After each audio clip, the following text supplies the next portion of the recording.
Hema commission വിഷയത്തിൽ ഇന്നലെ മുഖ്യമന്ത്രി നടത്തിയ പ്രതികരണം കാപട്യം നിറഞ്ഞതും സ്വന്തം ഉത്തരവാദിത്തത്തിൽ നിന്നുള്ള ഒളിച്ചോട്ടമാണ്. മുഖ്യമന്ത്രി പച്ചക്കള്ളം പറഞ്ഞിട്ടാണ് ഇന്നലെ എല്ലാവരെയും തെറ്റിദ്ധരിപ്പിക്കാൻ നോക്കിയത്. അദ്ദേഹം പറഞ്ഞത് ഹേമ കമ്മീഷൻ തന്നെ ഗവൺമെൻറ്റിനെ അറിയിച്ചിട്ടുണ്ട്, ഒരു കാരണവശാലും റിപ്പോർട്ട് പുറത്തു വിടരുത് എന്നാണ്. എന്നാൽ ഹേമ കമ്മീഷൻ റിപ്പോർട്ടിൽ അങ്ങനെ അവർ കൊടുത്ത കത്തിൽ ഈ റിപ്പോർട്ട് പുറത്തു വിടരുത് എന്ന് അവർ പറഞ്ഞിട്ടില്ല. ആ കത്ത് പുറത്തു വരുമെന്ന് മുഖ്യമന്ത്രി ഒരിക്കലും വിചാരിച്ചില്ല. അതാണ് സംഭവം.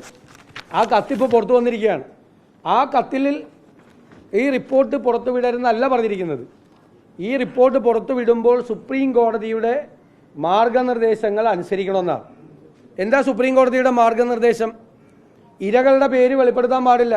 ഇതൊരു പുതിയ വിവരമൊന്നുമല്ലല്ലോ. ഈ ലൈംഗിക ചൂഷണ കേസിലെ ഇരകളുടെ പേര് വെളിപ്പെടുത്താൻ പാടില്ല എന്ന് നമുക്ക് എത്ര വർഷമായിട്ട് ഇവിടുത്തെ സാധാരണ ആളുകൾക്ക് വരെ അറിയാമല്ലോ. ഇതുപോലുള്ള സംഭവങ്ങൾ ഉണ്ടാകുമ്പോൾ ഇരയുടെ പേര് ഒരിക്കലും വെളിപ്പെടുത്താറില്ല. ഇപ്പോൾ കൽക്കട്ടയിൽ മെഡിക്കൽ കോളേജിൽ സംഭവം ഉണ്ടായി, ആ ഇരയുടെ പേര് പുറത്തു വന്നോ? എന്തുകൊണ്ടാണ് ഇരകളെ നിർഭയ എന്ന് വിളിക്കുന്നത്? യഥാർത്ഥ പേര് വിവരങ്ങളൊന്നും അവരുടെ ബന്ധുക്കളുടെയും പേര് വിവരങ്ങൾ പുറത്തു വരാൻ പാടില്ല എന്നുള്ള സുപ്രീം കോടതിയുടെ നിർദ്ദേശമാണ്. അത് പുതിയ കാര്യമല്ല. അത് ഈ റിപ്പോർട്ടിന്മേൽ നടപടിയെടുക്കാനുള്ള ഒരു തടസ്സമല്ല. ഒരു കാര്യം നിങ്ങൾ മനസ്സിലാക്കേണ്ടത്, ഇത് പോക്സോ നിയമപ്രകാരം വരെ കേസെടുക്കേണ്ട കാര്യങ്ങൾ ഇതിൻ്റെ അകത്തുണ്ട്. കാരണം ആ റിപ്പോർട്ട് വായിച്ചാൽ നമുക്കറിയാം.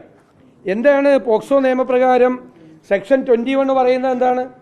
Punishment for failure to report or record a case. Any person who fails to report the commission of an offence under subsection 1 of section 19 or section 20 or who fails to record such offence under subsection 2 of section 19 shall be punished with imprisonment of either description which may extend to 6 months or with the fine or with both.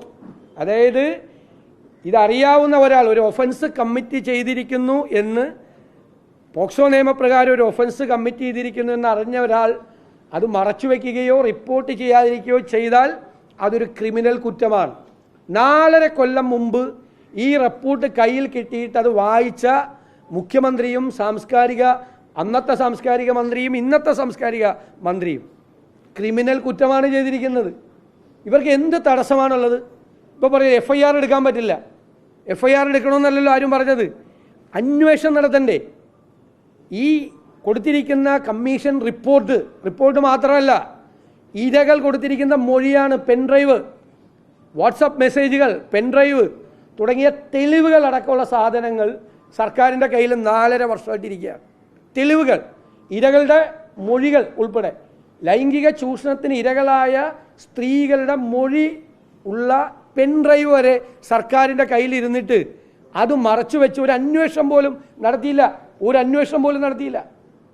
ഇവിടെ എന്നിട്ട് പറയാണ് ആരെങ്കിലും വന്ന് പരാതി നൽകിയാൽ അന്വേഷിക്കാം.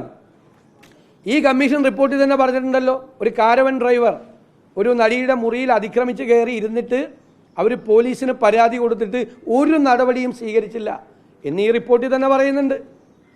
മാത്രമല്ല, ഇതിനെന്തിനാണ് ഇങ്ങനെ ഒരു ഒഫൻസ് നടന്നു, ഒഫൻസിൻ്റെ പരമ്പര നടന്നു എന്ന് വ്യക്തമായി, നടന്നതിൻ്റെ ഉള്ള തെളിവുകളുണ്ട്, മൊഴിയുണ്ട്. അതിൻ്റെ പുറത്ത് ഒരു അന്വേഷണം നടത്തി. ഞങ്ങളതാ പറഞ്ഞത്, ഒരു വനിതാ IPS, സീനിയറായിട്ടുള്ള വനിതാ IPS ഉദ്യോഗസ്ഥരുടെ ഒരു ഇൻവെസ്റ്റിഗേഷൻ ടീമുണ്ടാക്കി അന്വേഷിച്ച് നടപടിയെടുത്താൽ മതി. പക്ഷെ അന്വേഷിക്കാൻ തയ്യാറല്ല. എന്നിട്ട് മുഖ്യമന്ത്രി എന്തൊരു കള്ളമാണ് പറയുന്നത്. എന്നിട്ട് പറയാം, ഞങ്ങൾ വേട്ടക്കാർക്കെതിരായി പോരാടുമെന്ന്. 4.5 കൊല്ലമായിട്ട് ഏത് വേട്ടക്കാരനെതിരായിട്ടാണ് ഈ മുഖ്യമന്ത്രി പോരാടിയത്? ഈ വേട്ടക്കാരെ മുഴുവൻ സംരക്ഷിക്കുകയാണ് ചെയ്തത്, അവരെ ചേർത്ത് പിടിക്കുകയാണ് ചെയ്തത്. വേണ്ടപ്പെട്ട ആളുകൾ, സർക്കാരിന് വേണ്ടപ്പെട്ട ആളുകൾ ഇതിനകത്തുള്ളത് കൊണ്ടാണ് അവരെ സംരക്ഷിക്കാൻ വേണ്ടി ശ്രമിച്ചത്.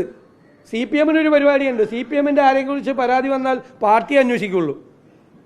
അതുപോലെ അല്ലല്ലോ ഇതൊരു തൊഴിലിടത്തിൽ നടത്തിയ ലൈംഗിക ചൂഷണം, മയക്കുമരുന്നിൻ്റെ അമിതമായ ഉപഭോഗം, അതുപോലെ ക്രിമിനൽ വൽക്കരണം, ഭീഷണിപ്പെടുത്തൽ, ഭയപ്പെടുത്തൽ, ഇതെല്ലാം ഈ കേസിലുണ്ട്.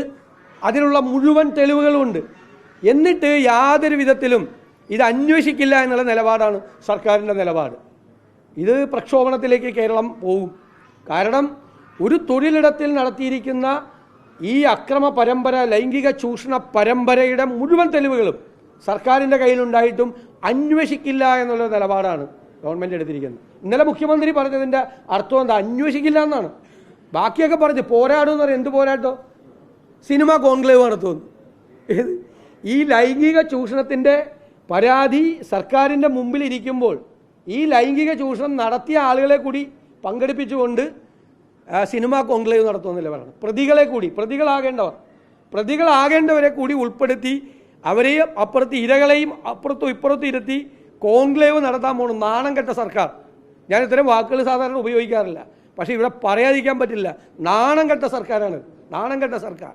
നിയമപരമായ ബാധ്യതയാണ് ഗവൺമെൻറ്റിൻ്റെ, നിയമപരമായ ബാധ്യത, ലീഗൽ ഒബ്ലിഗേഷനാണ് ഗവൺമെൻറ്റിൻ്റേത്. പക്ഷേ ആ ലീഗൽ ഒബ്ലിഗേഷൻ നിറവേറ്റാൻ സർക്കാർ തയ്യാറാകുന്നില്ല. ഇത് സത്യപ്രതിജ്ഞാ ലംഘനമാണ്, സത്യപ്രതിജ്ഞാ ലംഘനം.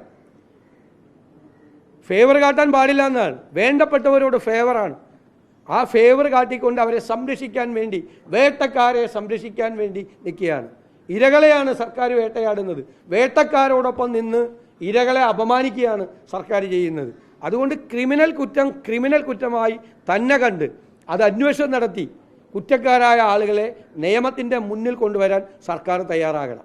ഹേമ കമ്മീഷൻ എഴുതിയ കത്ത് മുഖ്യമന്ത്രിയെ പോലെ ഒരാൾ ഇത് കോൺഫിഡൻഷ്യൽ രേഖയാണ് എന്ന് കരുതി പച്ചക്കള്ളമാണ് പറഞ്ഞത്. അതിനുകൂടി മുഖ്യമന്ത്രി മാപ്പ് പറയണം. തെറ്റായിട്ടവർ ഹേമ കമ്മീഷൻ എഴുതിയിട്ടില്ല സർക്കാരിന്. ഈ റിപ്പോർട്ട് പുറത്തു വിടരുത് എന്ന് അവർ പറഞ്ഞിട്ടില്ല.